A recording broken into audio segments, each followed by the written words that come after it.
In 2016, golfers will take their place amongst the world's greatest athletes at the Summer Olympic Games in Rio de Janeiro. And it will be on sport's biggest stage where their sport will be showcased like never before.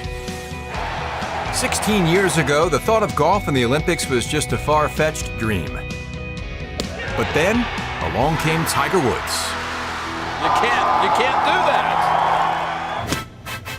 Woods burst onto the scene in 1996 and brought with him a new approach to golf that influenced an entire generation. If you ask any of the young guys growing up who their hero was, it was Tiger Woods. He came out and just pretty much demolished the whole field and was hitting it 40 yards farther than everyone else, and that was kind of the beginning of the new era of golf. That's really what brought, I think, all the athletes to golf. Growing up, Michael Jordan was my idol. The way he dominated the sport was amazing. Tiger really took that into golf. I mean, he's dominated this game. What that was just someone who was better than everybody else, and he was playing at a game no one's ever played at before and probably never will. Woods' impact was felt both on and off the course and is seen nearly every week on the PGA Tour, as those players that once watched him now compete against him and train just like him. When I first came out on tour, there was only two of us in the gym. It was myself and VJ, and that was it.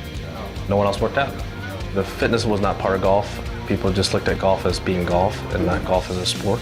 He looks like an athlete. He looks like a linebacker sometimes. The training that he puts into golf is the same training that the other athletes, football, hockey, baseball, basketball, they're all putting into it. There's other athletes wanting to come over now because of the way Tiger started it.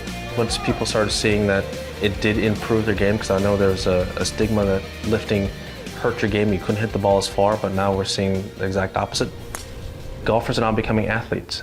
You have to be physically prepared. Woods' dedication in the gym and his play on the course changed the game forever, bringing to golf a new kind of player, a true athlete, thus moving golf from a game to now, most definitely, a sport. The golf swing is very athletic now, not just skill-based. The amount of power that guys are hitting the ball with, it's getting violent, and you have to be an athlete to be able to handle that kind of torque on the back and other joints in the body.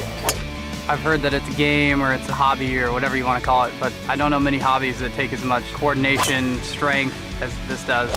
Yeah, we're not running and jumping and doing things that maybe you do in a basketball or football or whatever. There's no contact, obviously, but if it was just a game, I think it would be easier for a lot more people to play it. If you went back to golf 20, 30 years ago, the only people who played golf were generally rejects from other sports. But now, athletes are actually choosing to play golf as their first sport. And the guys are physically bigger, they're in the gym, and there's a lot of guys out there playing golf who would be capable of competing in any sport. Look where we've come. Go ask the best athletes in the world at their respective sports, what sport do they want to become better at? 90-something% of them would say golf.